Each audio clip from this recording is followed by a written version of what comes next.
Hi dear friends, ഞാൻ ഇന്നുള്ളത് കോഴിക്കോട് ബേപ്പൂരിലാണ്. ബേപ്പൂരിലെ ഗവൺമെൻറ് LP സ്കൂൾ ബേപ്പൂർ.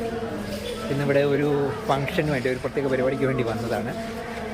ഇവിടുന്ന് റിട്ടയർ ചെയ്യുന്ന അധ്യാപകൻ, പ്രധാന അധ്യാപകൻ മനോജ് എൻ്റെ ക്ലാസ്മേറ്റും കൂടിയാണ്. ഞങ്ങൾ 10ാം ക്ലാസ്സിൽ ഒരേ ബെഞ്ചിലിരുന്ന് ഒരുമിച്ച് അടുത്തടുത്തിരുന്ന് പഠിച്ച 2 പേരാണ്. അദ്ദേഹം ഇന്ന് റിട്ടയർ ചെയ്യുകയാണ്.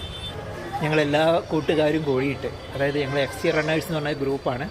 FC റണ്ണേഴ്സ് ഗ്രൂപ്പിലുള്ള എല്ലാ കൂട്ടുകാരും കൂടിയിട്ട് അദ്ദേഹത്തെ ഓടി വീട്ടിലേക്ക് കൊണ്ടുപോവുകയാണ്. ഞങ്ങളെല്ലാവരും കൂടി അദ്ദേഹത്തോടൊപ്പം ഓടിയിട്ടാണ് വീട്ടിലേക്ക് പോകുന്നത്. അപ്പോൾ അതിന് വേണ്ടിയിട്ടാണ് ഇന്നിവിടെ വന്നിട്ടുള്ളത്. പണ്ടൊക്കെ റിട്ടയർ ചെയ്യാമെന്ന് പറഞ്ഞിട്ടുണ്ടെങ്കിൽ പ്രായമായിട്ടുള്ള ആൾക്കാരാണെന്നുള്ളതാണ് നമ്മളുടെയൊക്കെ കൺസെപ്റ്റ്.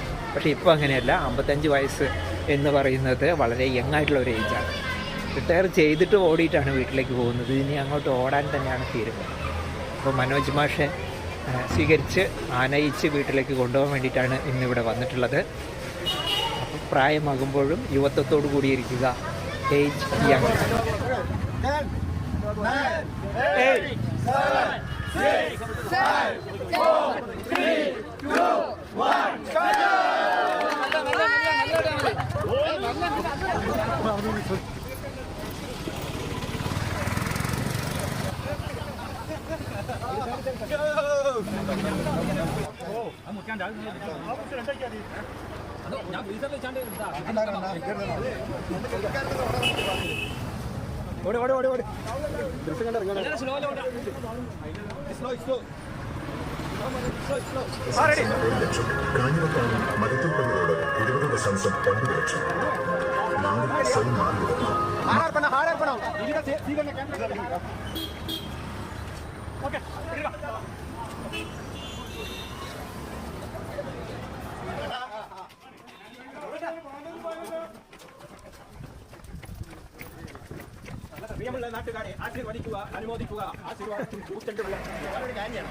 പ്രിയമുള്ളവരെ, മനോജ് മാഷോട് ഐക്യദാർഢ്യം പ്രകടിപ്പിച്ചുകൊണ്ട് സ്കൂളിലെ ടീച്ചർമാർ ഇതാ ബസ്സിൽ കടന്നു വരുന്നു.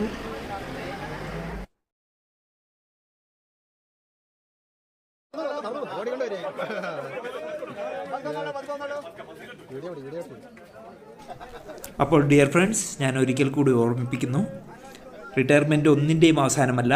പ്രായമാകുമ്പോഴും യുവത്വത്തോടു കൂടി ജീവിക്കുക. Age young.